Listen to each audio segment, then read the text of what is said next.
Welcome, everyone. My name is Jed Schlackman. I work as a holistic counselor and spiritual energy healer.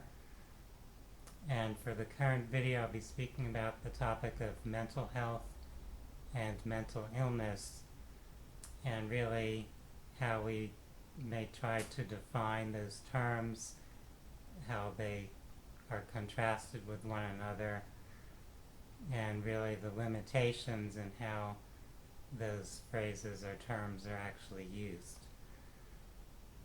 There isn't a truly objective division between having mental health or being mentally ill. Just as with our physical health and illness, it's not a binary concept. So you could be healthy in some ways and have some other illness at the same time.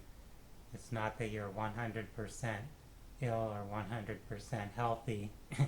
It's somewhere in the spectrum between there, in that continuum.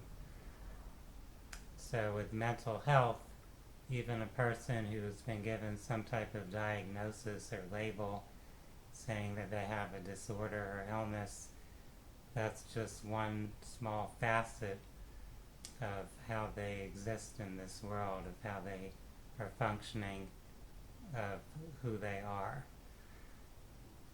So it's not a clear division between having illness and health. All of us, to some extent, have some of both. Also, both the mind and the body are continually seeking to adapt to environments and stresses, and they're functioning to survive and grow in some manner. We might seem healthy and functional in some ways and not in other ways.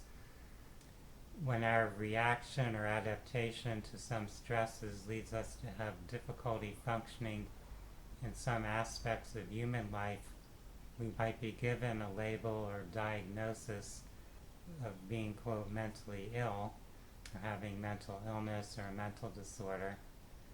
But that label usually doesn't explain what created that situation or how we can address that challenge in a positive and healing manner.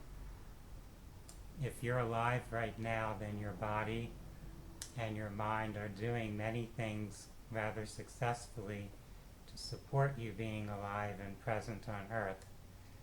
Even symptoms that may be labeled as illness or disease or disorder can function as mechanisms for surviving various stresses and some harsh or toxic environments. Illness can be an alert to what is challenging your health and wholeness, but not in actuality, not truly an opponent or opposite of health and wholeness. So we can look at whatever has been given a label as a disease or disorder in this broader context, that it's not something that's clashing with or conflicting with our health. It's actually something that our system as a whole is using in its effort to maintain equilibrium or balance, or to confront challenges and survive and be alive in whatever environment that you're existing in. With that understanding or perspective, we can then look at things in a different way to understand what process is unfolding and how we can support and nurture our health and well-being, rather than looking to just suppress symptoms, to deny whatever's happening, to see it as something that's randomly inflicted upon us. Instead, we can look at it as something that has a purpose, a function. It's part of our experience of life, our attempt to function as best we can with whatever we've encountered or whatever we've been through in our life, using whatever resources we have. So this is one perspective I'd like to share about mental health and mental illness.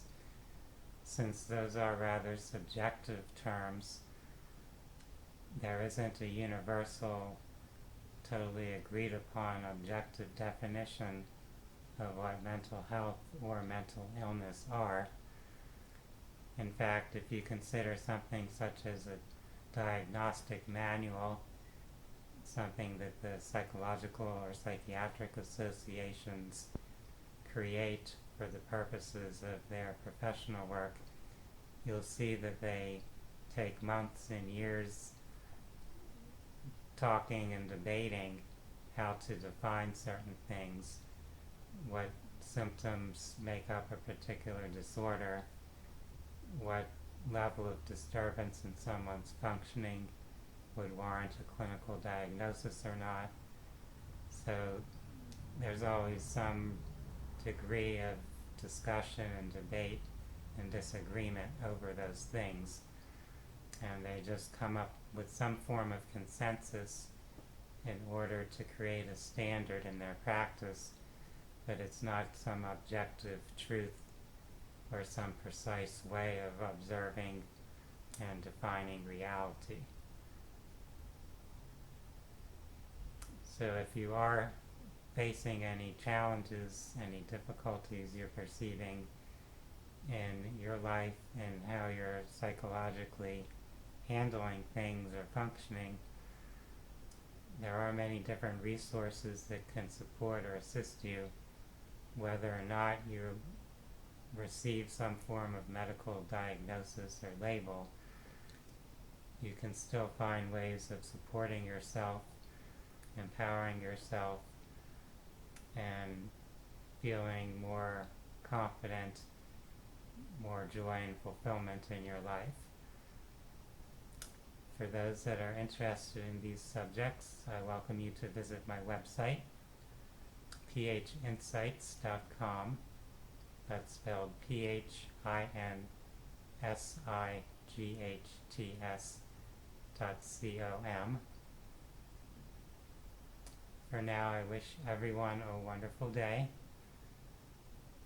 Namaste.